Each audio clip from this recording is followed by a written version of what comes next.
Nesse vídeo, nós trataremos das variedades de alienadores, de alienado e de menores. Começando pelo alienador. O alienador, ele pode ser o genitor, a madrasta, o padrasto, o avô, a avó, o namorado, a namorada, o convivente, a convivente, qualquer uma dessas pessoas. E nós temos também a possibilidade até do cunhado figurar nessa situação aí. Os tipos atribuídos, os tipos de atribuições que o alienador faz. Então, o alienador, ele pode fazer atribuição de agressões físicas, acusar o outro cônjuge de ser violento com a criança, com o adolescente, certo? Então, a agressão pode ser física, pode ser psicológica, pode ser moral. Aí nós temos também a atribuição de violência ou abuso sexual. Em seguida, nós podemos ter o que ainda mais aí? As desqualificações daquele cônjuge, certo? Então, aí nós temos os tipos de agressões. Ainda com o alienador. O alienador, então, tem um primeiro momento que ele promove as agressões e ele pode ser o quê? Uma pessoa ingênua, que não tenha o conhecimento desses atos aí a fundo, que ele não saiba gerenciar a situação e às vezes faz isso como desespero, um ato de desespero, quando na verdade se ele tivesse uma orientação de terapia psicológica, ele poderia não fazer, mas isso daí ele se rearranjar, vamos colocar assim, e acabar com essa situação. Então a gente colocou aqui algumas situações que ocorrem depois, quando eles vão fazer a perícia com o psicólogo e com o assistente social, os genitores, às vezes, eles se posicionam de forma bem diferentes, né? Um bem diferente do outro. Alguns chegam lá e desafiam o psicólogo a provar alguma coisa, desafiam o psicólogo a ter a cognição para compreender a situação. E eu tive cliente, assim, que chegou lá na hora, desafiou a psicóloga, tudo, e daí quando veio para o escritório, eu dei uma bronca nela. Disse, olha, isso não se faz, certo? Isso não se faz. Porque você é objeto de estudo do psicólogo para sair o laudo pericial. Você vai lá e me agride, me desqualifica, desafia o profissional, isso não se faz. Certo? Então eu saí, claro, em defesa do profissional aí, porque é merecida essa defesa aí, porque quando a gente busca a verdade não virá se o suposto alienador gerencia a sua atitude no lugar dessa forma, certo? Sendo desafiador ou agressivo. Ele pode ser desrespeitoso também com esses profissionais. Isso também deve receber uma reprimenda, certo? Não se faz isso.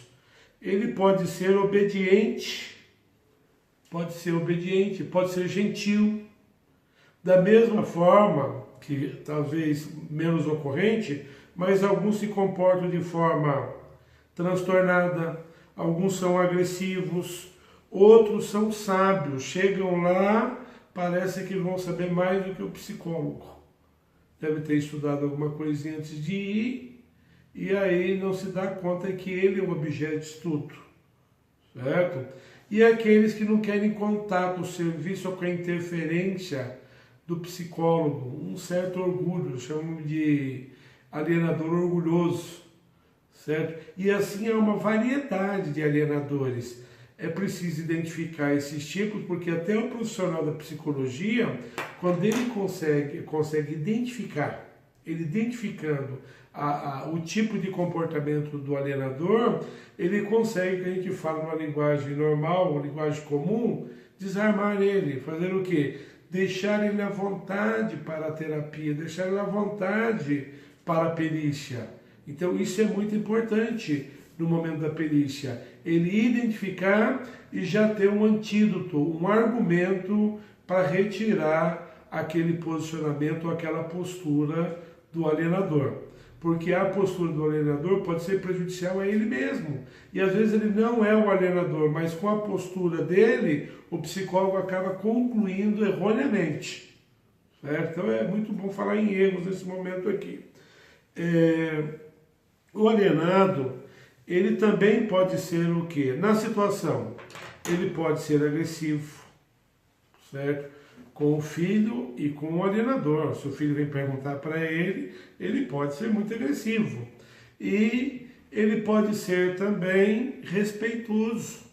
Olha, não, vamos pontuar bem. Ou ele já optar pela via judicial. Dizer, não, tudo se resolve judicialmente, certo? E também pode buscar uma terapia para a família.